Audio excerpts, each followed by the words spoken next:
I'm about to show you the game where 14 years old Garry Kasparov won in 12 moves. Well, this game was played in 1977 between Garry Kasparov and Guy West.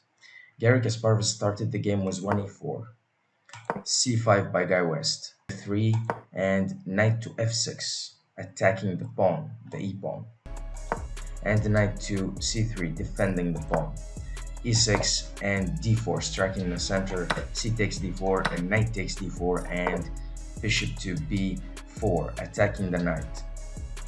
Of course, he wants to take the knight and then take the pawn, but here Garry pushes the pawn forward, e6, and knight to d5, attacking the knight twice. He's thinking like, I'm gonna take the knight and then take the rook.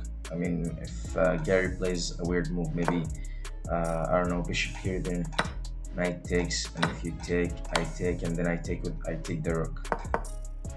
But Garry didn't do that. Here Garry played a nice move. He played bishop d2, and it was not the best move. Here the best move is queen g4, attacking this pawn. Let's say you take the knight, and then I will take this pawn, and there's no useful discovered checks. I mean, let's say you play knight to e4.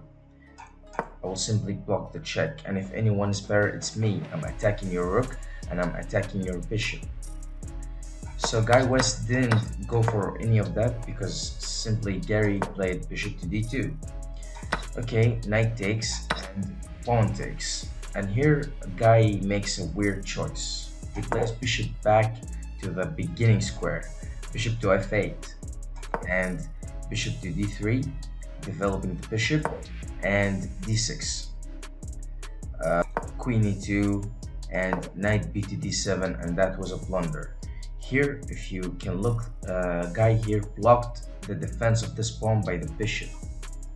And now you can only imagine the move Garry played.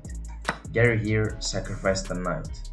Knight takes e6, and now queen b6. But what if Guy decided to take the pawn? Well, queen h5 check. I will sacrifice the bishop, and then pawn takes, queen takes. The queen has no square available, then e7, and then I will play the magnificent move bishop g5 check, and now he has to block with the knight. Bishop takes, and now after the king moves, I'm going to take the queen. Well, Guy didn't go for any of that. He just played normal move, queen b6. But now Garry played the move that made him resign the game, and that's knight to c7 check. Well, what happens if you take the knight? Well, I will simply take the pawn. B takes, e takes d6 was a discovered check from the queen, and you lose your queen. And let's say you try to, I don't know, play the king. Well, you lose your rook, and you just lost a central pawn, and your position is ruined. I mean, this bishop is blocked, this bishop is blocked. I'm just gonna castle. I've developed my two bishops, and my position is amazing. So it was in this position, I mean, when Garry played this move, that Guy West resigned the game, just in 12 moves. If you like the game, don't forget to subscribe. Thank you for watching, and I will